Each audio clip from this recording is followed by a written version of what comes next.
Welcome. Today we're going to discuss the technique circling the storm and how to relate it to other elements of the American Kenpo system. Now keep in mind that this is not family groupings and it's not a full comprehensive list. So rather, it's just different ways to explore and understand the way the American Kenpo system was developed. So let's start out with the concept of American Kenpo, degrees of control.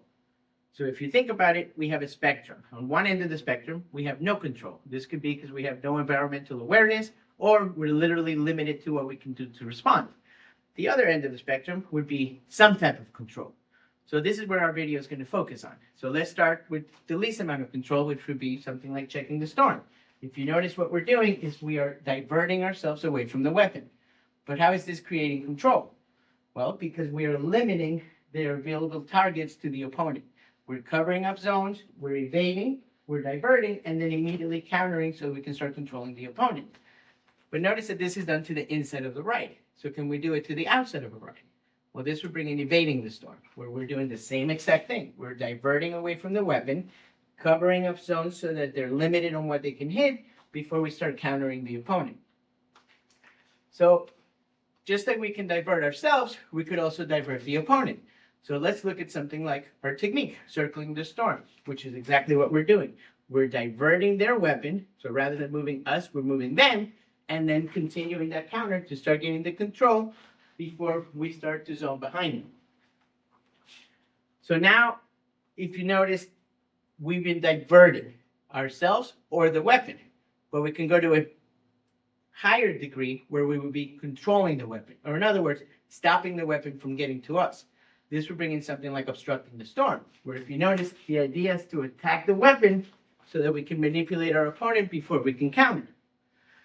But this was done on a vertical, so can we do it on a horizontal? Well, that's where defying the storm comes in. If you notice what we're doing the same thing. We're stopping the weapon and then manipulating our opponent so that we can counter. But notice what I just said. We're stopping the weapon and then manipulating and countering.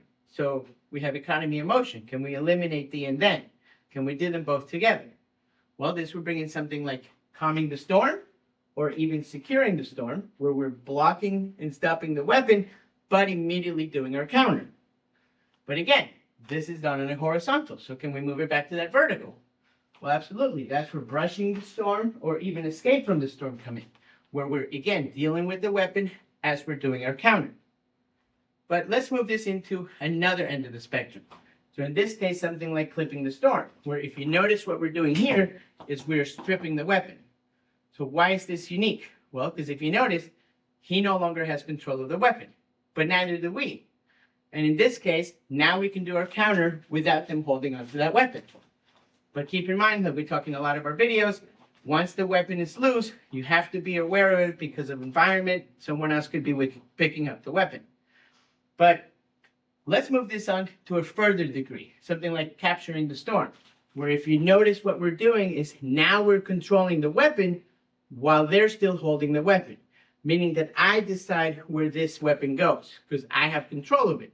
But let's go to the end of the spectrum, where we now start to seize the weapon so that we can have full control of the weapon ourselves. And keep in mind that this concept can be used through all the techniques we just talked about.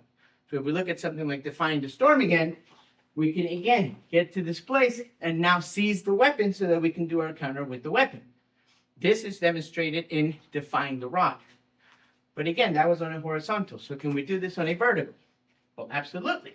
So if you take a look at obstructing the storm, what we're doing here is stripping the weapon and then striking with it. And this is demonstrated in broken rock. But let's do one more technique. And this was saved to the end because this is basically showing you the different spectrums that we have in these degrees. This is returning storm. So if you look at what we're doing, we're evading like we did in checking the storm, blocking the weapon like we do in defying the storm, manipulating the opponent like we did in obstructing the storm, stripping the weapon like we did in capturing the storm, and then countering like we did in all of our techniques. So if you want to continue the spectrum, I suggest looking into our knife and gun techniques, but keep in mind that the spectrum is not limited to just weapons, but you could also do it empty-handed like we did with clipping the storm.